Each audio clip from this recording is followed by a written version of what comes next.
I've written 5 simple steps that really helps no matter who you are, what walk of life you're in. Number 1, you have to own your own happiness. Take it away from other people demanding that they make you happy. Your kids are not going to make you happy. Your spouse is not going to make you happy. A big house is not going to make you happy. Own your own happiness and be responsible for doing those things that bring joy into your own heart, independently of life and people and money and all of that stuff. Right. It doesn't necessarily give you a happiness. You have to take responsibility of that peace and that joy that lives inside of your heart and not inside of your stuff. The second thing that I think people need to do is challenge their own story, because people torment themselves by how they see their life. They've told themselves a story as if it were the truth, when it is really a perspective truth. And sometimes you've narrated a story that you beat yourself to death with. Challenge your own story. Change the way you talk to yourself about who you are and what happened to you and what you're going to do in your life. You wrote the script. Change the story. Change the dialogue. The third thing that I think is very important is to enjoy the journey, not the destination. A lot of us delay our happiness. When I get to this level, when I get my degree, when I get the kids, when I get married, I'm going to be happy. Enjoy the journey. Enjoy the whole step, the whole process. Every day that you get up to strive for whatever it is you're after. You know, I'm a goal-oriented guy, so you don't celebrate when you get to the finish line. Celebrate all along the way. Celebrate all along the way.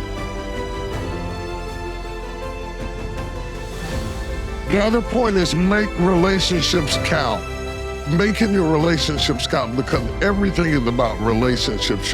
First of all, your relationship with God.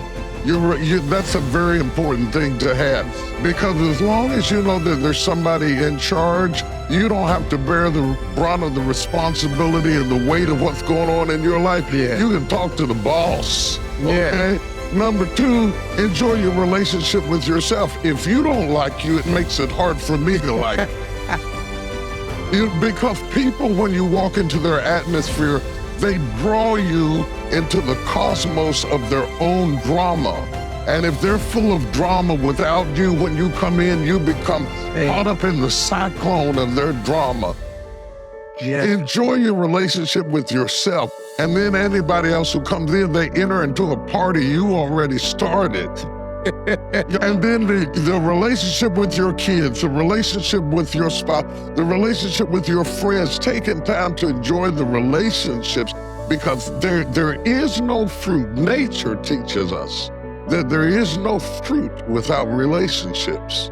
You cannot be fruitful by yourself in business, in home, in life, in church. I don't care what it is. You are no more than the relationships you surround yourself with, and make sure that those are good ones.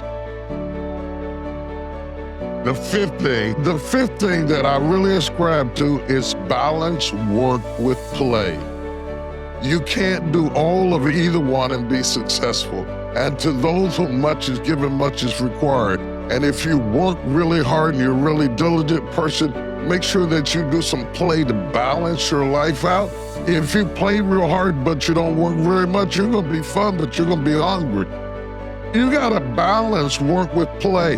You have to balance that with your children. If you're always a disciplinarian, your daddy going to get you when you get home. I don't want to always be the police in the house. Yeah. I want to be the fun guy sometimes.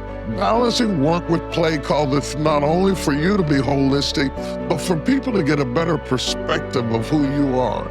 My kids died. Just yesterday, I put me sweating in the gym, saying they said it's gonna be fun, and it hadn't gotten fun yet, you know? Yeah. You know, to let people know that everything is not serious every day. That's too much pressure. We've got way too much pressure on us to be the people we were created to be. Well, here's the thing that people don't understand about children. It is not what you leave to them that makes them great. It's what you leave in them. And if you leave enough in them, you don't have to worry about what you leave to them. If you leave more to them than you leave in them, they will run through everything you left to them. But if you leave enough in them, you don't have to leave so much to them because they can go out there and make their own way in life.